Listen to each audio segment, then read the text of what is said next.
Daniel Adebayo was supposed to get married that afternoon. Inside one of Lagos' finest hotels, hundreds of guests waited for the billionaire groom. Everything was perfect. The flowers, the music, the expensive cars. But Daniel would never make it to the altar, because just a few meters away, he was about to see something that would change the way he looked at love. Forever. Daniel sat inside his SUV, waiting for the moment he would marry Vanessa. Then he saw her, his bride. The woman he was supposed to marry in less than an hour was in another man's arms. And then, she kissed him. Daniel froze. He didn't shout. He didn't confront them. He simply stared through the windshield, watching the future he had dreamed of fall apart before his eyes. With trembling hands, Daniel reached for his phone. His eyes were filled with tears, but he refused to let them fall. He called Tund, his closest friend and business partner. The moment Tund answered, Daniel said quietly, "The wedding is over." Tund immediately asked what happened, but Daniel couldn't explain. Not yet, because sometimes a heart can break so badly that even words become impossible. Minutes later, Daniel drove away. Behind him, hundreds of guests were still waiting for a groom who wasn't coming back. Phones started ringing. Questions filled the hotel, but Daniel kept driving. He didn't know where he was going. He just knew he couldn't stay. And as the wedding venue disappeared behind him, one painful question refused to leave his mind. Had Vanessa ever truly loved him? Or had she only loved what his money could give her? Daniel wasn't born into wealth. Growing up in Lagos, he watched his mother struggle every single day. She sold food from a small roadside stall, working late into the night just to keep them going. Beside her, under a dim yellow bulb, young Daniel would sit quietly doing his homework. And every night, he made himself the same promise. One day, I will become successful. And when that day comes, my mother will never struggle again. But Daniel soon discovered something about money. It could only solve the problems money could fix. Every night, he stood alone in his luxurious penthouse, staring at the beautiful Lagos skyline. The mansion was magnificent, the cars were expensive, and his bank accounts held billions. Yet, something was missing.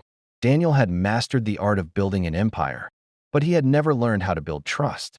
And soon, Vanessa would make that weakness even worse. But Daniel soon discovered something about money. It could only solve the problems money could fix. Every night, he stood alone in his luxurious penthouse, staring at the beautiful Lagos skyline. The mansion was magnificent, the cars were expensive, and his bank accounts held billions. Yet, something was missing. Daniel had mastered the art of building an empire, but he had never learned how to build trust. And soon, Vanessa would make that weakness even worse. Then, Daniel met Vanessa Cole at an exclusive event in Lagos. She was beautiful, intelligent, confident, but it wasn't her beauty that captured Daniel's attention. It was the way she treated him. She made him laugh. She asked about his childhood, and when he spoke, she actually listened. For once, Daniel believed a woman was interested in the man behind the billions, not the money surrounding him. At least, that was what he believed. Their relationship moved quickly. Private dinners became weekends together, and weekends slowly turned into months. Little by little, Daniel began lowering the walls around his heart. Then one day, Vanessa told him she loved him, and Daniel believed her. For the first time since becoming wealthy, he stopped wondering, does she love me? Or my money? He stopped questioning everything. He stopped being afraid. And for once, Daniel simply allowed himself to fall in love. One beautiful night, overlooking the Lagos skyline, Daniel went down on one knee. Vanessa covered her mouth in surprise as he opened the ring box. Then Daniel asked the question he had been waiting to ask. "Vanessa, will you marry me?" She said yes. And as Daniel placed the ring on her finger, he truly believed. He had found the woman he would spend the rest of his life with. But shortly before their wedding, Daniel would overhear something he was never meant to hear. One evening, Daniel returned home earlier than expected. Vanessa was in the living room with one of her closest friends. Neither of them knew Daniel was home. He was about to walk in when he suddenly heard his name. Daniel stopped. Vanessa's friend laughed and said, "You're lucky. You're about to marry a billionaire." Then Vanessa laughed too. She started talking about the mansions, the expensive trips, the security, and the luxurious life she would never have to worry about losing. Daniel stood silently behind the doorway, and with every word Vanessa spoke, a terrible question began growing inside him. Daniel stood frozen in the hallway. Maybe Vanessa was only joking. Maybe he had misunderstood her. He desperately wanted to believe that. But something inside him had already changed. For the first time, Daniel found himself wondering, would Vanessa still choose me? If all my money disappeared? He could have walked into that room and asked her directly. But he didn't. Instead, Daniel made a decision that would change everything. He decided to test her love. And that decision would eventually cost him far more than he ever imagined. That night, Daniel decided to begin his test. He sat Vanessa down and told her his company was in serious trouble. Several investments had failed. He might have to sell some of his properties. And if things got worse, he could lose almost everything. Daniel watched Vanessa carefully. She tried to hide her reaction, but he saw it. There was fear in her eyes. But Daniel quickly realized she wasn't afraid of losing him. She was afraid of losing the luxurious life his money had given her. And within just a few days, Vanessa began to change. The affection became colder. Their conversations became shorter. And the woman who once spoke excitedly about their future slowly started pulling away. Daniel noticed everything. Every cold response, every excuse, every little distance she created between them. And with each passing day, his worst suspicion became harder to ignore. Until finally, Daniel decided to follow her. Then one night, Daniel followed Vanessa to an expensive restaurant. And there she was, sitting with another wealthy man, smiling, laughing, flirting as though Daniel didn't exist. Daniel didn't confront them. He simply sat inside his car and watched. So when he later saw Vanessa kissing another man on their wedding day, the betrayal didn't surprise him. It simply destroyed what was left of his trust. And from that pain, Daniel formed a dangerous belief. If he ever wanted to find true love again, the woman could never know he was rich. Months after canceling the wedding, Daniel made a strange decision. He was going to disappear. Not physically, but from the world that knew Daniel Adebayo, the billionaire. He removed his expensive watch, packed away his designer suits, and replaced them with simple clothes no one would notice. Daniel wasn't giving away his fortune. He was creating another test. But this time, the woman who entered his life would have no idea she was being tested. Daniel rented a tiny room in Yaba. One bed, a small wardrobe, a standing fan. Nothing about the place looked like the luxurious life he had left behind. For the first time in years, there were no chauffeurs, no housekeepers, no visible signs of wealth. His companies continued running quietly through Tund and his trusted executives. But to everyone around him, Daniel Adebayo was no longer a billionaire. He was simply another ordinary man, trying to survive in Lagos. Daniel took his disguise even further. He started working as a private driver, not because he needed the money, but because he wanted his new life to look completely real. Every morning, he dressed simply and joined the endless Lagos traffic like thousands of other working men. Nobody recognized him. Nobody looked at him and saw a billionaire. And strangely, Daniel enjoyed being ordinary.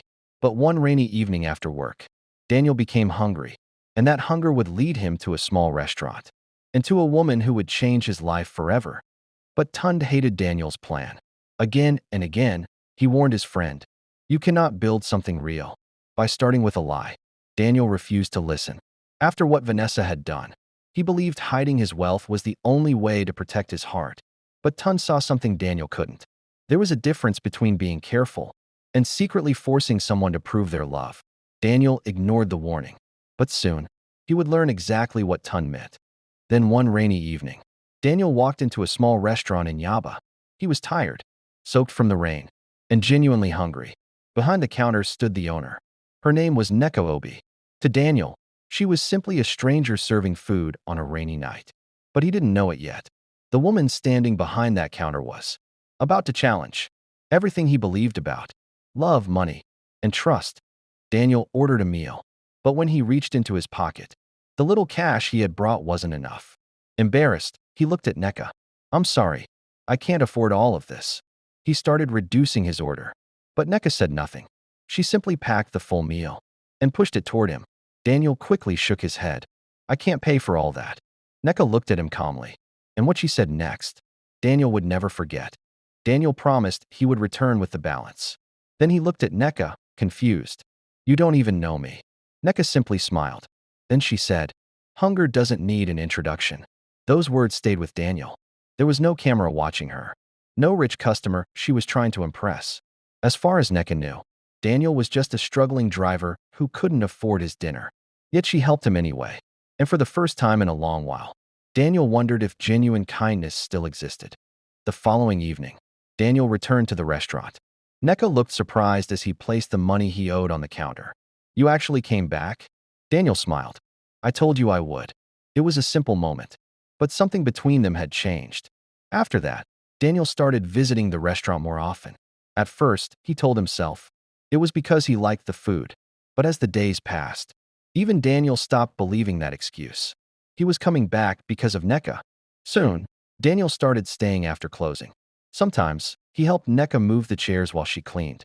Other nights, they simply sat together and talked. 5-minute conversations became hours. Nneka teased him. Daniel teased her back. And for the first time in a long time, Daniel laughed without wondering what the woman beside him wanted from him. Nneka knew nothing about his mansion, nothing about his companies, nothing about his billions. To her, he was simply Daniel. Or at least, the Daniel he had allowed her to know. Neither of them said it, but the feelings were becoming impossible to hide. Sometimes their conversations would end, yet neither of them wanted to leave. Nneka would catch Daniel staring at her, and Daniel noticed the special smile that appeared whenever he walked into her restaurant. Something real was growing between them. Daniel had created this ordinary life to find a woman who could love him without his money. But there was one thing he never planned for. Daniel himself was falling deeply in love, and Nneka still had no idea. The man stealing her heart was a billionaire. Then one afternoon, Daniel watched an elderly woman approach Nneka's restaurant. She was hungry, but she had no money. Without hesitation, Nneka packed a full meal and handed it to her. Daniel watched quietly from a distance. Nneka wasn't trying to impress anyone. She still believed Daniel was only a struggling driver. There was nothing for her to gain. She simply saw someone who was hungry and chose kindness. And in that moment, Daniel began to see just how different Nneka truly was. Later that evening, Daniel finally asked her, "Nneka, your own business is struggling. Why do you keep giving food away?" Nneka looked at him calmly. "Because struggling hasn't made me forget what hunger feels like." Then she smiled and added, "Being broke doesn't mean I have to become heartless." Daniel said nothing. Those words hit him deeply, because every single day, Nneka was passing tests she didn't even know existed. And the more she proved the goodness of her heart, the more guilty Daniel became for deceiving her. Later that evening, Daniel finally asked her, "Nneka, your own business is struggling. Why do you keep giving food away?" Nneka looked at him calmly. "Because struggling hasn't made me forget what hunger feels like." Then she smiled and added, "Being broke doesn't mean I have to become heartless." Daniel said nothing. Those words hit him deeply, because every single day, Nneka was passing tests she didn't even know existed. And the more she proved the goodness of her heart, the more guilty Daniel became for deceiving her. Their relationship remained beautifully ordinary. They rode Danfo buses together, complained about Lagos traffic, and laughed at the conductors along the way. There were no private jets, no expensive restaurants, no luxury holidays. Yet something surprised Daniel. Sitting beside Nneka inside a crowded Lagos bus, he felt happier than he had on some of the most expensive dates of his life. For the first time, Daniel was beginning to understand. Maybe happiness was never about how much you spent. Maybe it was about who was sitting beside you. Sometimes, Daniel and Nneka simply walked home together, eating roasted corn from roadside vendors. Nneka never demanded expensive gifts. She never asked Daniel what he could buy for her. Instead, she talked about her dreams. She wanted her little restaurant to grow. She wanted to employ more people and build something she could proudly call her own. Daniel would listen quietly, admiring the passion in her voice. And with every simple moment they shared, Daniel fell even deeper in love with her. Then one evening, their conversation suddenly became serious. Nneka looked into Daniel's eyes and said, "Love can survive being broke. It can survive difficult times. But sooner or later, love needs trust." Daniel's smile slowly disappeared. Nneka didn't understand why, but those words frightened him, because the woman asking Daniel for honesty didn't even know who he really was. He knew this was the moment to tell her everything. But instead, Daniel made another choice. And this time, it would become the worst mistake of his life. A few days later, Daniel walked into Nneka's restaurant looking completely devastated. The moment Nneka saw him, she knew something was wrong. She quickly left the counter and went to him. Daniel lowered his head and said, "I lost my driving job." Nneka didn't complain. She didn't ask how he would provide for her or what would happen to their relationship. Instead, she looked at him with genuine concern and asked, "Daniel, are you okay?" That should have been enough. Daniel should have ended the test right there. But he didn't. Instead, he took the lie even further. Then Daniel lowered his head and told Nneka another lie. He claimed he owed someone 700,000 naira, and if he couldn't repay it quickly, he could be in serious trouble. Nneka became worried, but she didn't walk away. Instead, she gently held Daniel's hand and said, "We'll find a way. You're not facing this alone." Daniel felt a wave of guilt. He knew he should tell her the truth. But once again, he remained silent. And because of that silence, Nneka was about to sacrifice something money could never truly replace. Nneka had one possession she treasured more than anything else: a beautiful gold necklace that belonged to her late mother. Whenever she missed her, Nneka would hold that necklace and remember the woman she had lost. She had promised herself she would never sell it. But believing Daniel was truly in danger, Nneka made a heartbreaking decision. She walked into a jeweler's shop, placed her mother's necklace on the counter, and with tears filling her eyes, she let it go. Later that day, Nneka called Daniel back to the restaurant. Without saying much, she placed a thick envelope in his hands. Daniel opened it and froze. There was money inside. A lot of money. He looked at Nneka in shock. "Nneka, where did you get this?" She avoided his eyes. Daniel asked again, and when Nneka finally told him the truth, his heart sank, because suddenly, the test he had created to protect himself felt cruel and unforgivable. Then Nneka finally whispered, "I sold my mother's necklace." Daniel froze. For a moment, he could barely breathe. Nneka explained that the necklace meant everything to her. But her mother was gone, and Daniel was still here. If giving up something precious could save the man she loved, she believed her mother would understand. Daniel looked down at the money in his hands. Money he never needed. And in that painful moment, Daniel finally understood. What he called a test had become a cruel betrayal of Nneka's trust. That night, Daniel couldn't sleep. 700,000 naira meant almost nothing to him. He could spend more than that without even thinking. But Nneka had given up something priceless. Because she believed his lie. Sitting alone in that tiny room, Daniel finally stopped blaming Vanessa for the man he had become. Yes, Vanessa had betrayed him, but Nneka hadn't. She had done nothing to deserve his suspicion. And yet, Daniel had punished Nneka for another woman's betrayal. For the first time, he was ashamed of himself. By morning, Daniel knew what he had to do. He would tell Nneka everything. No more tests. No more fake job. No more fake poverty. He would show her exactly who Daniel Adebayo was, and accept whatever happened afterward. But life didn't give him the opportunity to confess the way he planned. Because that morning, an emergency erupted inside his company. Daniel was urgently called into a board meeting. There was no time to maintain his disguise. Hours later, still dressed in his expensive corporate suit, Daniel's chauffeur drove him back to Yaba. Then the luxury SUV stopped, right outside Nneka's restaurant. Daniel stepped out. Expensive suit, luxury watch, professional chauffeur. Everything he had spent months hiding was suddenly there for Nneka to see. And when Daniel looked toward the restaurant, his heart dropped, because standing outside was Nneka, watching him. Nneka froze. For several seconds, neither of them said a word. Her eyes moved from the luxury SUV to the chauffeur, and then back to Daniel. The simple driver she thought she knew was suddenly standing before her looking like a completely different man. Confusion slowly turned into suspicion. "Daniel?" He opened his mouth to explain, but before he could say another word, another luxury vehicle pulled up. The door opened, and Tun stepped out. And what happened next would expose everything Daniel had been hiding. Tun stepped out carrying urgent business documents. He hadn't noticed Nneka standing there. So without thinking, he said, "Daniel, the directors are waiting for your approval." Silence. Nneka slowly looked at Tund, then back at Daniel. Daniel knew it was over. There was no excuse left. No lie that could save him. The struggling driver Nneka had trusted, the man she had sacrificed her mother's necklace to save, had never been poor at all. And now, Nneka knew everything. Inside the closed restaurant, Daniel finally told Nneka everything. His childhood, his billions, Vanessa's betrayal, the canceled wedding, the rented room, the driving job, and the secret test he had created. Because he was terrified another woman would only want his money. Nneka said nothing. She simply listened, as tears slowly rolled down her face. Then she looked at Daniel and asked quietly, "Was losing your job fake too?" Daniel lowered his eyes. There was nowhere left to hide. "Yes."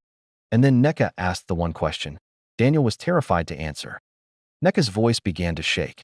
"And the 700,000 naira?" Daniel couldn't even look at her. Then quietly, he confessed. There was no debt. Nneka froze. And then, something inside her broke. "I sold my mother's necklace for you." Tears streamed down her face. "You watched me give up the last thing I had from my mother. For a problem you invented." Daniel tried to apologize. But in that moment, sorry was simply too small.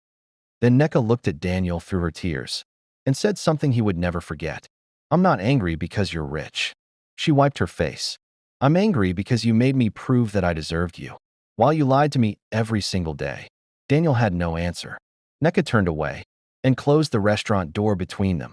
Daniel stood outside alone. He had finally found the kind of woman he had been searching for. But instead of trusting her, he tested her. And now, his own deception had destroyed the very love he was trying to protect. Daniel desperately wanted to fix what he had broken. So he did what he had always done when faced with a problem. He spent money. First came an enormous bouquet of flowers. Nneka refused it. Then came expensive gifts. She rejected those too. Daniel couldn't understand. He had enough money to buy almost anything. But none of it could make Nneka trust him again. And slowly, Daniel began to understand something. The heart he had broken was not something money could repair. Daniel refused to give up. He searched until he finally found the jeweler's shop and recovered Nneka's mother's necklace. Then he personally took it back to her. For a moment, Daniel thought this would change everything. But it didn't. Nneka looked at the necklace, then looked at him. Yes, she was grateful to have it back. But returning what she had sacrificed couldn't erase the reason she sacrificed it in the first place. And finally, Daniel began to understand. He could replace the necklace, but he couldn't simply buy back her trust. That night, Daniel walked alone. No chauffeur, no security, and nowhere in particular to go. For years, he had blamed his wealth for making love difficult. He believed money was the reason he could never know who truly loved him. But now, Daniel finally saw the truth. His money wasn't the problem. His fear was. Vanessa had broken his trust. But Daniel had allowed that pain to control how he treated Nneka. And unless he faced that fear, he would keep hurting the very people who genuinely loved him. So Daniel stopped chasing Nneka. This time, he decided to work on himself. Daniel began therapy. For the first time, he spoke openly about Vanessa's betrayal, the humiliation, the fear of being used, and why he believed love always came with conditions. Slowly, Daniel began to understand something painful. Being betrayed didn't give him the right to punish someone who had never betrayed him. Healing didn't happen overnight. But for the first time, Daniel wasn't testing someone else. He was finally changing himself. As Daniel began to change, so did the way he looked at his wealth. He created an interest-free program to help struggling small business owners survive and grow. Not for publicity, not to impress Nneka, and not to win her back. His months living as an ordinary man had reminded him how quickly one unexpected bill could destroy someone's dream. For once, Daniel wasn't using his money to control what happened next. He was using it to give other people a chance. Weeks passed before Daniel finally called Nneka. She almost didn't answer, but eventually, she picked up. Daniel didn't beg for another chance. He didn't tell her how much he had changed. Instead, he simply said, "I found your mother's necklace." There was silence. Then Daniel continued, "It belongs to you. Whenever you're ready, I'll return it. You don't even have to see me." And for the first time since meeting Nneka, Daniel wasn't testing her. He wasn't trying to control what happened next. He expected absolutely nothing in return. He was finally learning what real love looked like. Several weeks later, Daniel finally returned to Nneka's restaurant. This time, there was no luxury convoy, no expensive gifts, no flowers, just Daniel. He stepped inside and stopped a few meters from the counter. Nneka looked up, and their eyes met. For what felt like forever, neither of them said a word. Daniel could still see the hurt in her eyes. So he slowly turned, prepared to leave. But just before he reached the door, Nneka finally broke the silence. Nneka folded her arms. Then, the smallest smile appeared on her face. She looked at Daniel and asked, "Rice?" Daniel stared at her for a moment. Then he laughed softly. It was the same simple question that had started so many of their evenings together. Daniel smiled and nodded. Rice. It wasn't forgiveness. Not yet. And it didn't erase everything that had happened. But for Daniel, it meant something he thought he had lost forever. A second chance. A chance to begin again. They sat at their familiar table. But this time, everything felt different. Daniel made no promises. And Nneka didn't pretend the pain had disappeared. They simply talked. Honestly. For weeks. That was all Nneka allowed. No expensive dates. No grand gestures. No shortcuts to forgiveness. Daniel had spent months secretly testing Nneka's character. But now, his own character was being tested. Could he be patient? Could he respect her boundaries? Could he wait without trying to control the outcome? This time, Daniel was willing to wait as long as it took. 1 year later, Nneka's little restaurant was no longer little. The tables were full. Business was thriving. And she now had employees working beside her. The struggling woman Daniel once met had built something remarkable. Daniel stood nearby, watching her with quiet pride. He gave advice whenever she asked, but he never used his billions to buy her success. Because Daniel had finally learned something important.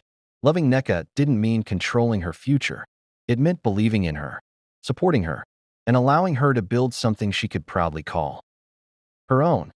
Their relationship had changed too. Slowly, Nneka learned to trust Daniel again. And Daniel finally learned that real love doesn't need constant testing.